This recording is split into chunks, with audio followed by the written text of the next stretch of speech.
A very good morning, dear listeners. Today in this lecture, we are going to do the second story of class 12th English. Title of the story is Lost Spring. So, children, this is basically not an individual piece of writing.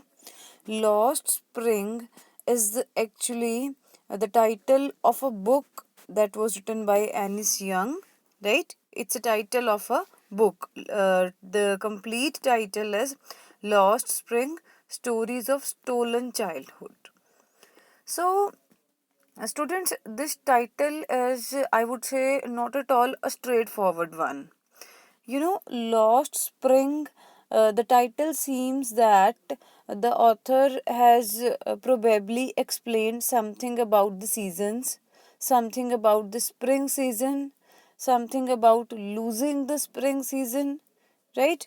So, outwardly, it seems that the author wants to talk about spring season. But children, actually, the story is written about the lost childhood. So, the writer has compared childhood to spring season. You know, spring is such a season which is considered the most beautiful one. The most beautiful one by most of the people. So, childhood is also such a period like which is counted the best period of a person's life.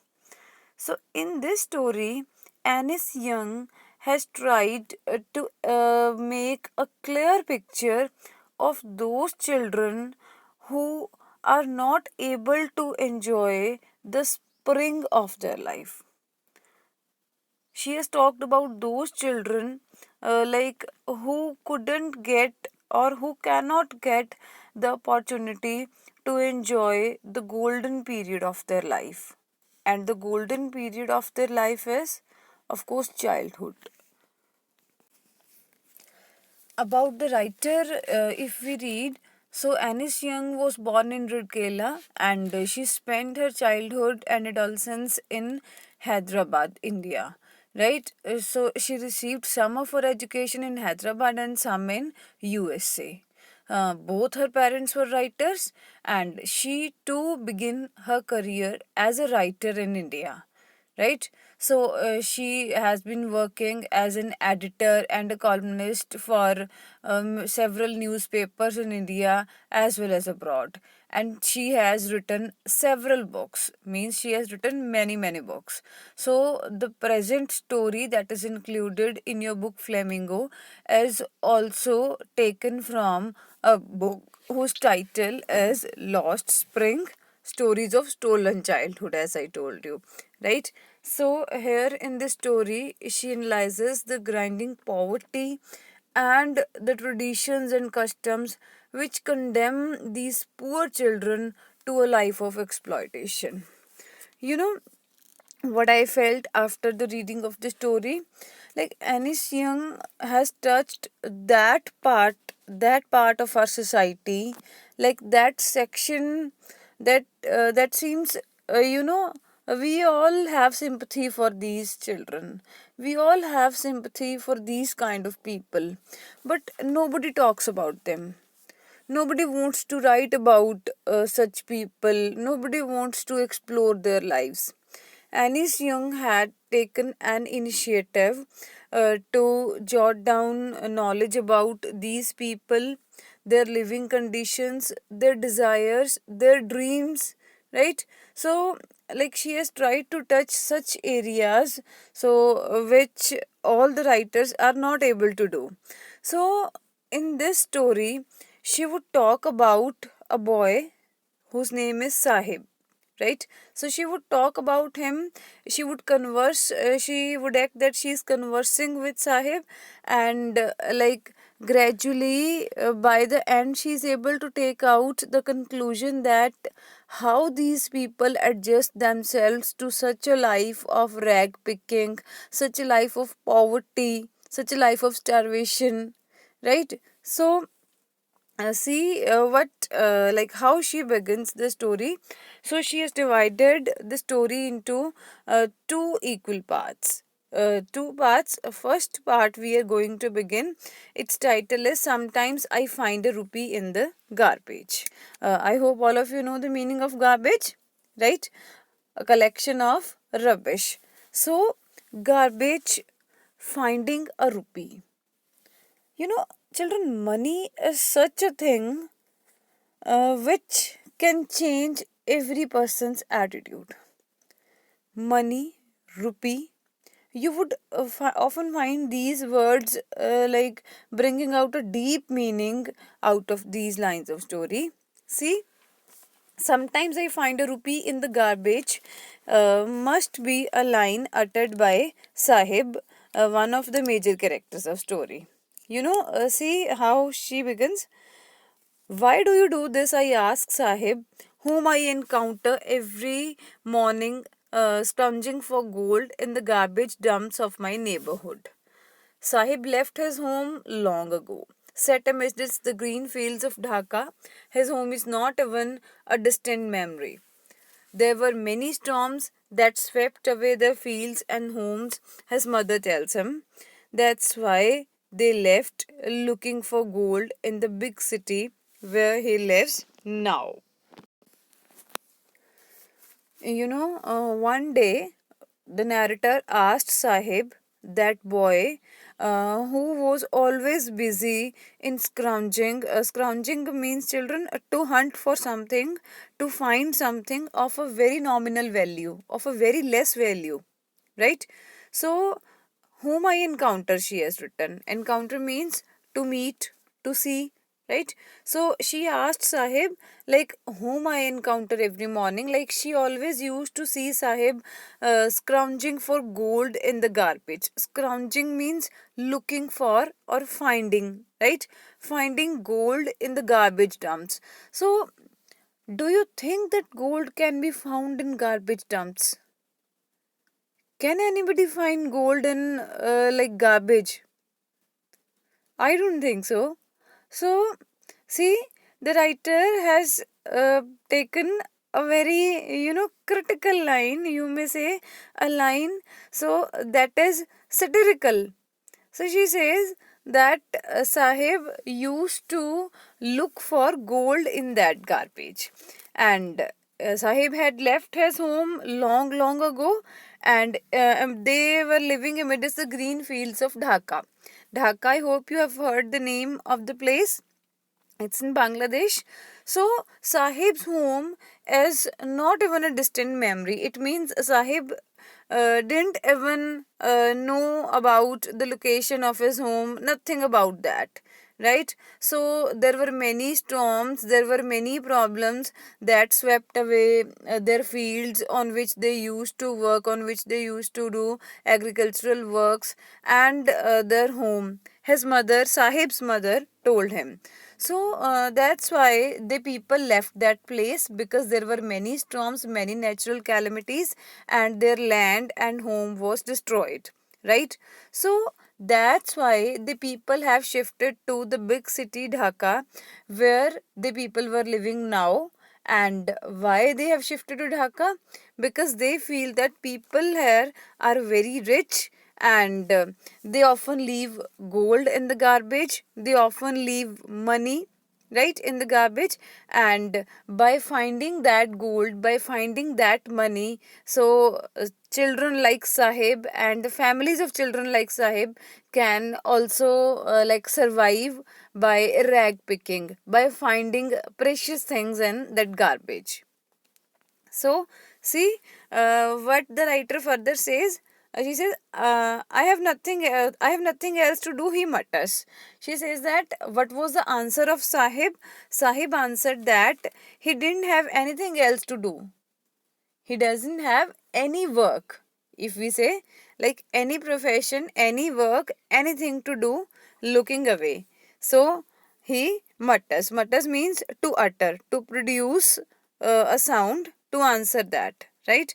Go to school, I say glibly, realizing immediately how hollow the advice must sound. You know what is glibly? Glibly means when somebody speaks in a ready flow of words, especially a superficial statement, a statement that doesn't make sense, a statement that is artificial, you may say. So, what was the statement given by the narrator? She said, "Go to school." You know, means she herself realized it immediately. As she says, she realized it just the next moment that she has given a wrong advice to a boy like Sahib. Because see, the children, the people whose even basic necessities are not fulfilled, like the people can never dream of going to school.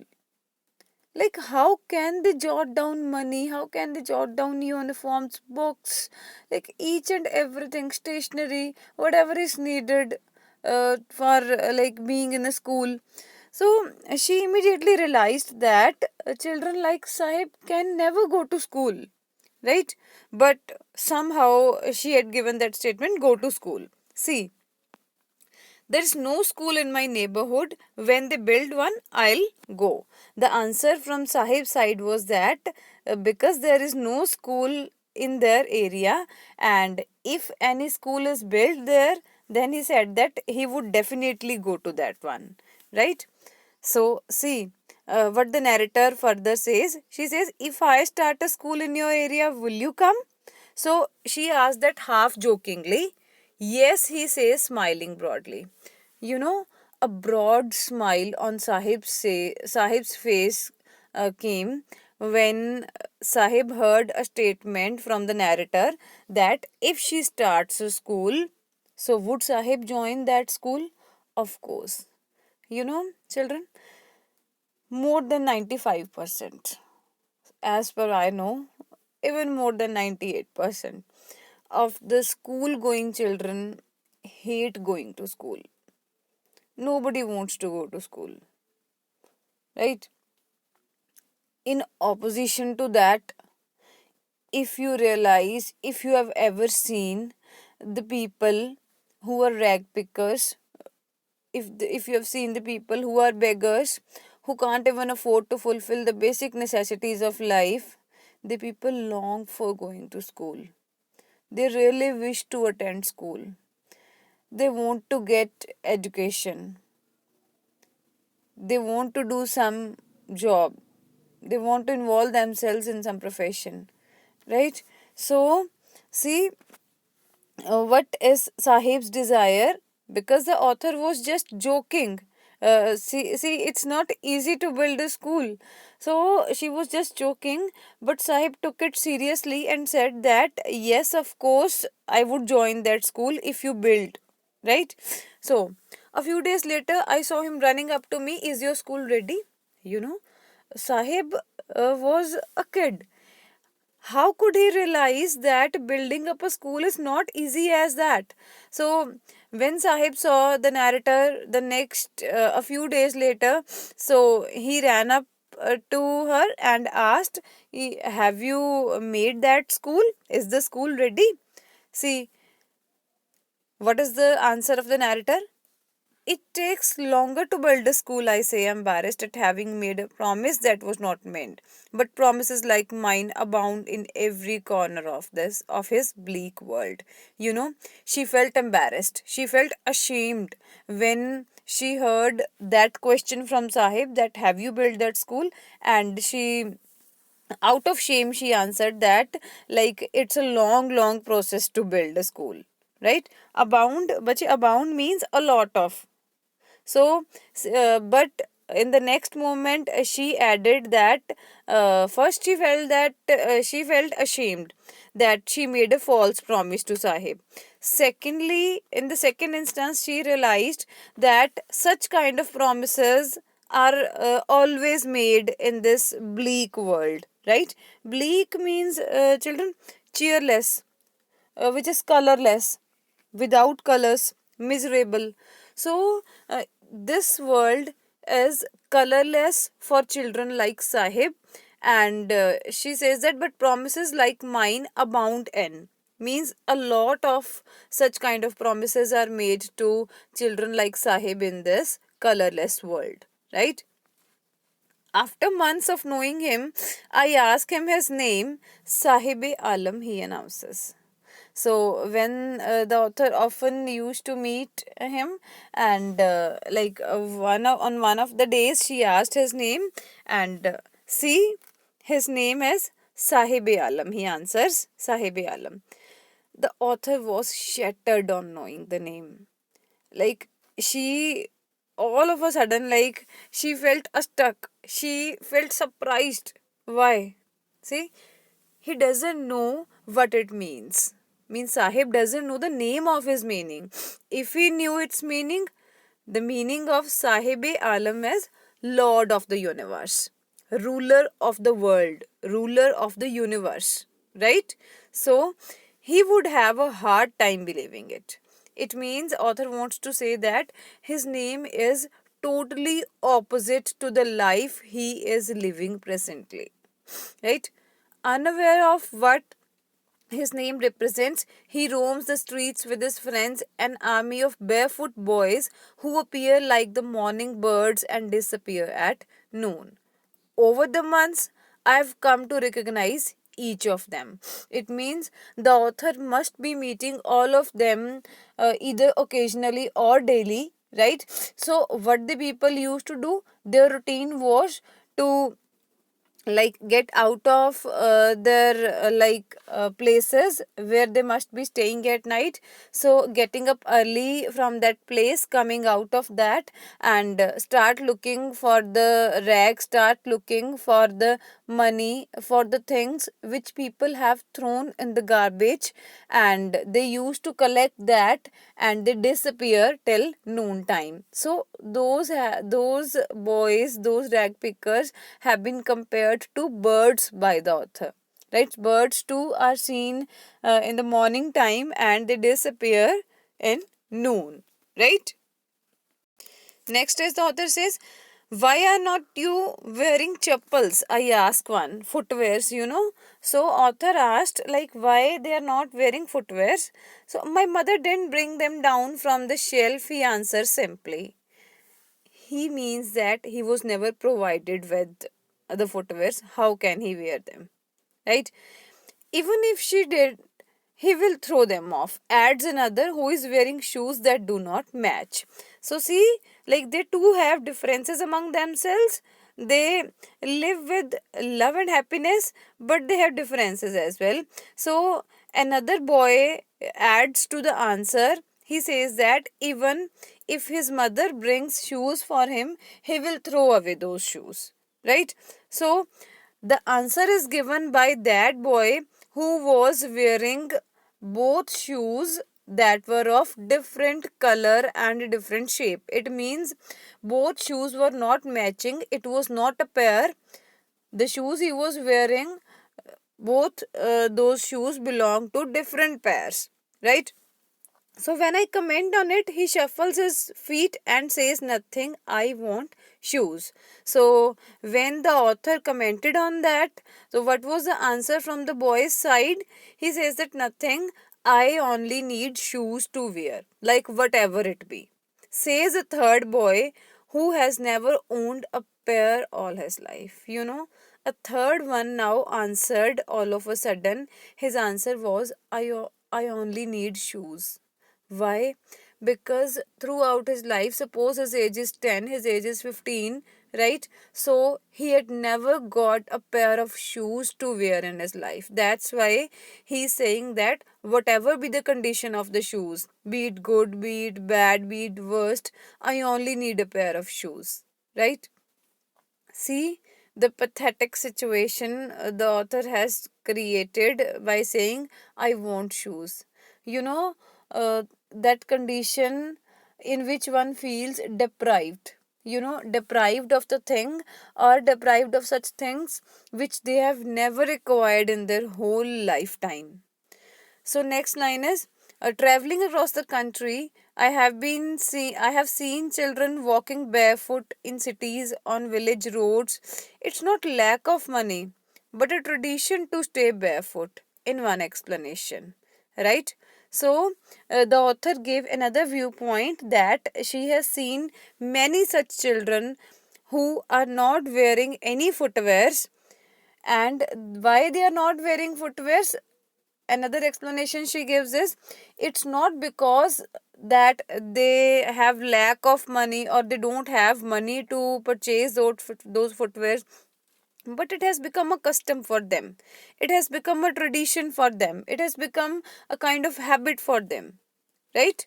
So I wonder if this is only an excuse to explain away a perpetual state of poverty. So, children, perpetual means the one which lasts forever, permanent, right? So, the author thinks that, like, this is actually, she finds this is only an excuse to explain away a permanent state of poverty. It means they people want to show that they are poor, and like they would live in this state forever, they would never become rich or they would never rise up to the level of middle class even, right? I hope that's clear up to now. So, children, in the next paragraph, the author says that I remember a story a man from Udupi once told me. So, the author was told a story from a man who came from the place Udupi. So, as a young boy, he would go to school past an old temple where his father was a priest. He would stop briefly at the temple and pray for a pair of shoes. 30 years later, I visited the town and the temple, which was now drowned in the air of desolation. Right? So, drowned in the air, desolation. Drowned means ended. Right? So, desolation, destruction. Desolation, destruction.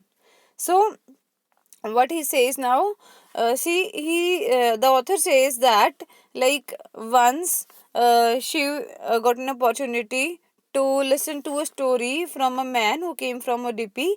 And what was the story? Like, as a young boy, like, as he used to pass from a temple road, he would go to school past an old temple, right? So what was his father's profession? His father was a priest in that temple. The boy would stop for a short while, for a very less time, at the temple. And what did he used to pray for? He used to pray for a pair of shoes. See, the children of today, or the children who are from well off families, who belong to good families, they pray for a motorbike, they pray for a car, they pray for an iPhone, or like they pray for the luxuries of life. Pray, or you may say desire, right? So, see the plight of these rag pickers, see the plight of these beggars. Like, he used to pray for a pair of shoes in front of temple. Like, he used to pray to God that kindly provide him with a pair of shoes, whatever may be the condition that would be acceptable to him. See, in the next line, the author says, 30 years later, I visited his town in the temple, which was now drowned in an air of desolation.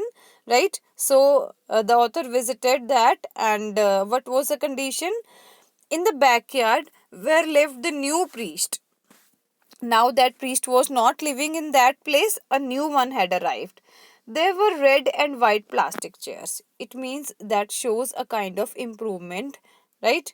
So, a young boy dressed in a grey uniform, wearing socks and shoes, arriving panting and threw his school bag on a folding bed. Look at the boy. I remembered the prayer another boy had made to the goddess when he had finally got a pair of shoes. Let me never lose them. See, let me never lose them. Like a statement which can melt an emotional heart. He says that, like, a kind of thank you to the god, that now that he had acquired a pair of shoes, and let him never lose that pair. It means he's praying to god. Indirectly, he is thanking god and praying to god that he should never lose that pair of shoes, because the author is seeing a changed situation, A changed situation in which plastic chairs are there in the house. The young boy in the house of the new priest is well dressed in uniform, wearing socks and shoes, right? So, it shows that the condition has changed, but the author is still remembering of that boy who used to thank for such a pair of shoes. The goddess had granted his prayer. Young boys like the son of the priest now wore shoes, but many others like the rag pickers in my neighborhood remain shoeless. It means the boys in the author's neighborhood were still walking barefoot, were still without any footwears, right? So the author is trying to give a minute insight into the lives of people who pray for those things which we often throw away in, while being in good state. Everybody, if I say that everyone listening to this lesson must be having at least 10 to 12 pairs of footwears, at least. So if you have so many, if you have so many footwears, if you have so much variety, right, see the try to understand the plight of those children who don't have anything to wear in their shoes, who don't have even a single pair of footwears, right? See in the next paragraph, my acquaintance with the barefoot rag pickers leads me to Simapuri. Simapuri is a place, Rajay.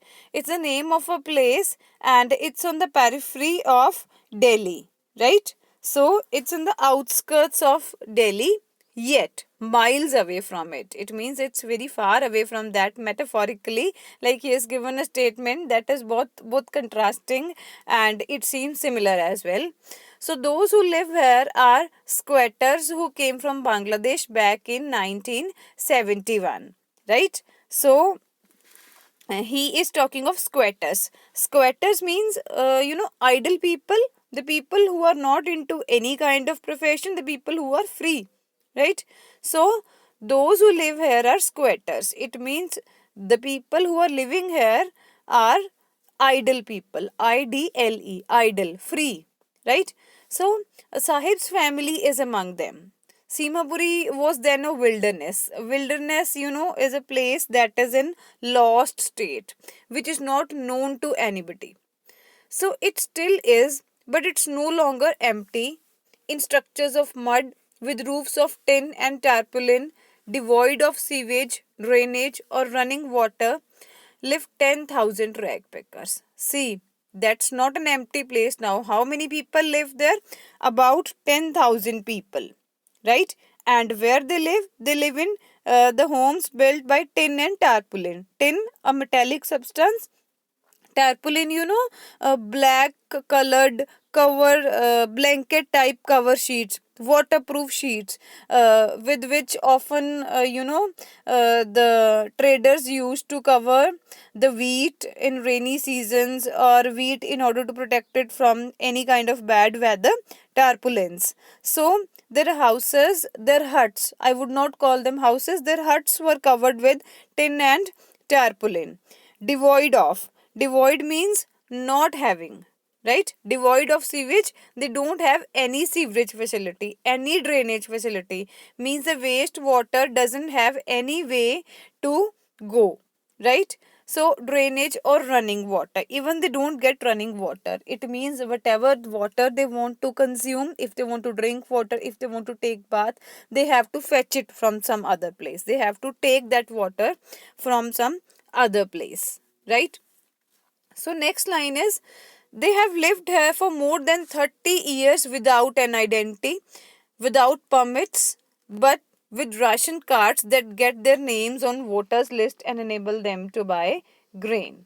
Food is more important for survival than an identity. See, most of the people run after identity. Most of the people run after name and fame. You may say they run after money, right? So here the author expresses a very hard fact, a very true fact. What is that? She says that those people were living there for more than 30 years. They were not having any identity. Many of those were not having any ID cards, right? They were not having any permits to live on that land, on that piece of land. But they had ration cards, right? So why ration cards were their ration cards were made? So that they can vote for a particular party, right?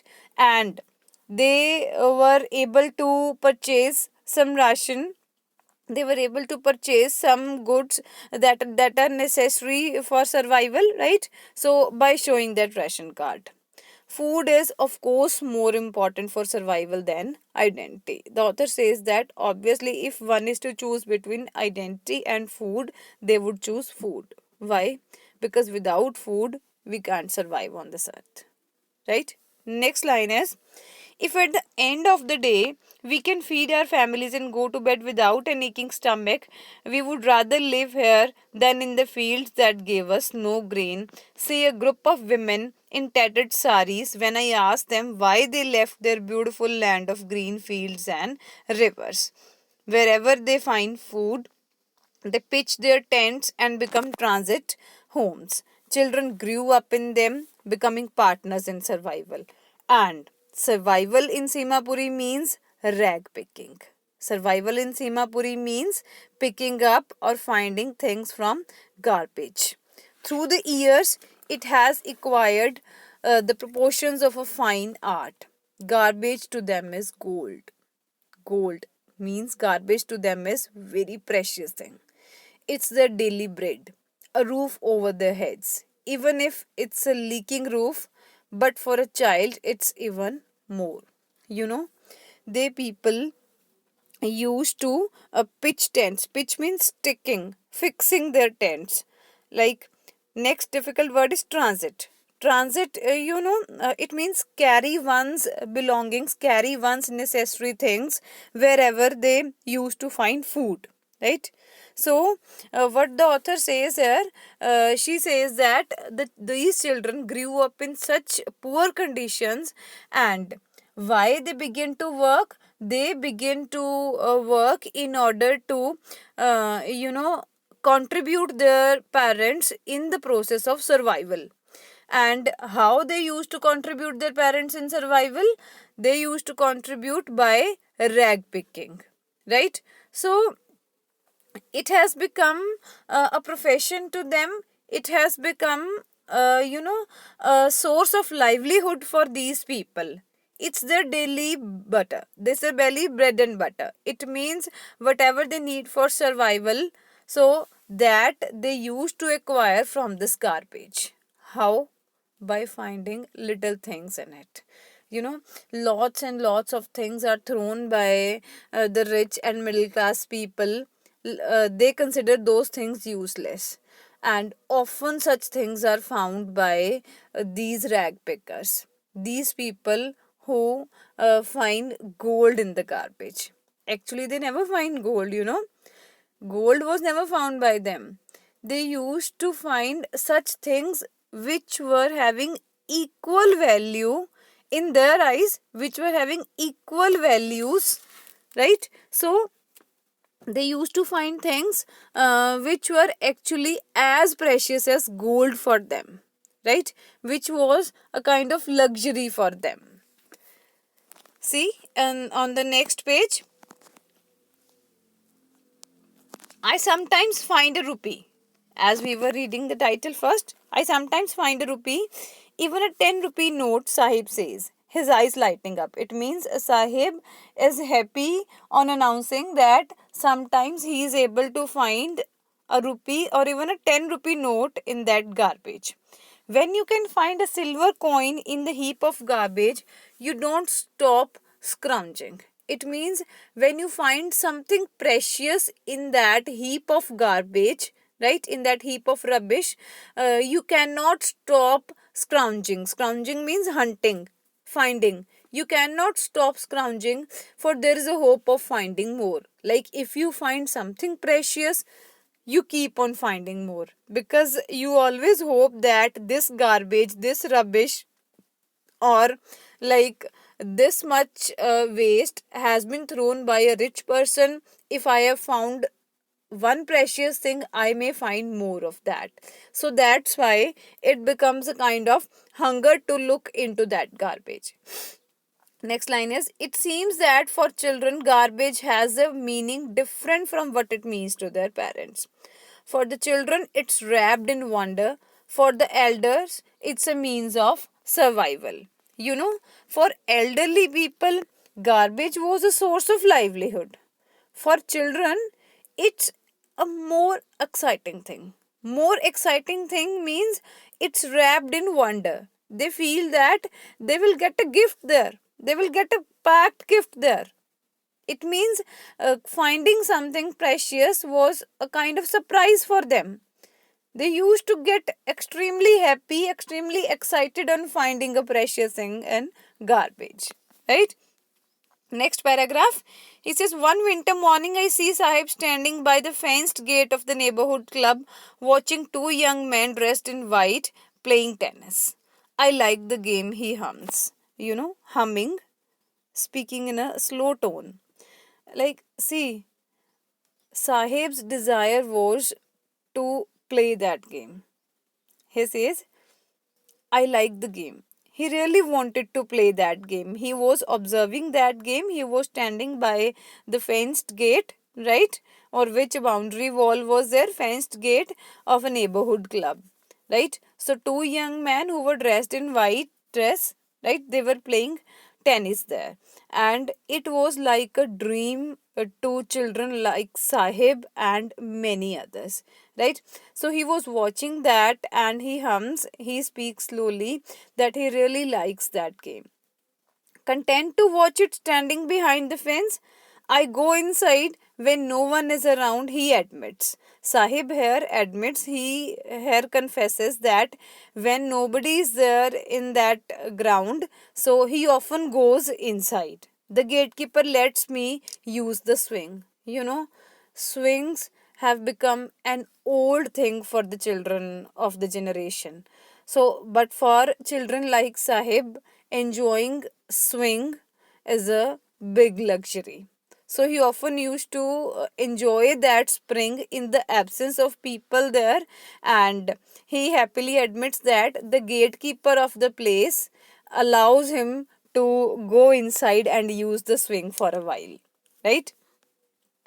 Next paragraph. Sahib too is wearing tennis shoes that look strange over his discolored shirt and shorts. Someone gave them to me, he says in the manner of an explanation. The fact that they are discarded shoes of some rich boy who perhaps refused to wear them because of a hole in one of them. What he has tried to explain? That hole doesn't bother him. For one who has walked barefoot, even shoes with a hole is a dream come true. But the game he is watching so intently is out of his reach. Sahib too, he was wearing tennis shoes. The author noticed that Sahib was wearing tennis shoes, but she knew it very well that Sahib can never afford to buy. Sahib can never afford to purchase these tennis shoes. In fact, these tennis shoes are the discarded. Discarded means those are out of use, those are left by some rich boy because of the pretext that there was a hole. Those shoes were possessing a hole, right? So, because of that hole, some rich boy must have discarded those shoes, and that's why Sahib was wearing it. For rich, those shoes are useless. The rich people, they often consider that wearing a shoe with the hole would bring them shame, would bring down their reputation. But if you talk of those rag pickers, if you talk of those rag pickers, so it's like a dream to them achieving such tennis shoes. Even if those shoes have a hole in them, achieving those tennis shoes was like a dream for them. They crave for such shoes. they are like so much desirous of such kind of things because they have never got it in their lifetime, right? So next paragraph. This morning Sahib is on his way to the milk booth. So the morning, see, there is a little bit change in the story now. The author has noticed Sahib walking to a milk booth, right? In his hand is a steel canister. I now work in a tea stall down the road, he says, pointing in the distance. I am paid rupees 800 and all my meals. Does he like the job, I ask? His face, I say, has lost the carefree look.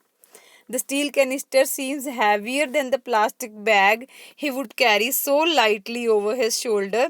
The bag was his. The canister belongs to the man who owns the tea shop.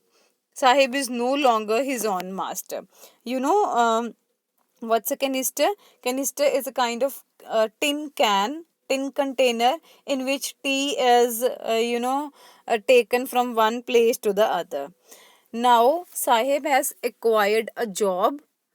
Out of like that job, he earns rupees 800, right? He earns rupees 800 per month and has food twice a day. 2 meals a day he gets out of it, and he happily answers that now he works at a tea stall. That canister was not owned by Sahib, rather it was owned by the owner of that tea shop, and he has provided Sahib with that canister to carry, to bring, you may say, to bring milk from that milk booth. When the author encountered Sahib, she asked him that, do you like this job? There was, you know, a serious look on Sahib's face. His face had lost that carefree look. Why? Because now he is a servant to somebody. Now he has started working for somebody. Earlier, you know, otherwise, if we see that the work of rag picking is of course considered inferior to that of working at a tea stall. Status wise, working at a tea stall is considered better in comparison to rag picking, right? But since, in the eyes of audience, in the eyes of readers, Sahib has got a good opportunity. Good opportunity means now he has started working at a tea stall, so that's why he doesn't have to go for rag picking. But for Sahib, he is finding it difficult, not because the canister is heavier than his plastic bag, but because of the fact that now he has to get up at a fixed time. He has to serve at a place, he has to stay there. He is no longer, you may say, he is no longer the owner of his own will. He cannot act according to his own will. He cannot go here and there according to his own will. He has to stay at a place. He has to serve the customers with tea. He has to bring milk from the booth. He has to bring the other things, sugar, etc., from the places wherever he is directed by the owner. It means he is not at all free. See the last line of the paragraph. He says that Sahib is no longer his own master. It means he is no longer the master of his life. His time has been purchased by paying how much? His time has been purchased by paying rupees 800 per month along with his meals. Right? So that's why it is compared. I hope part first is clear to all of you.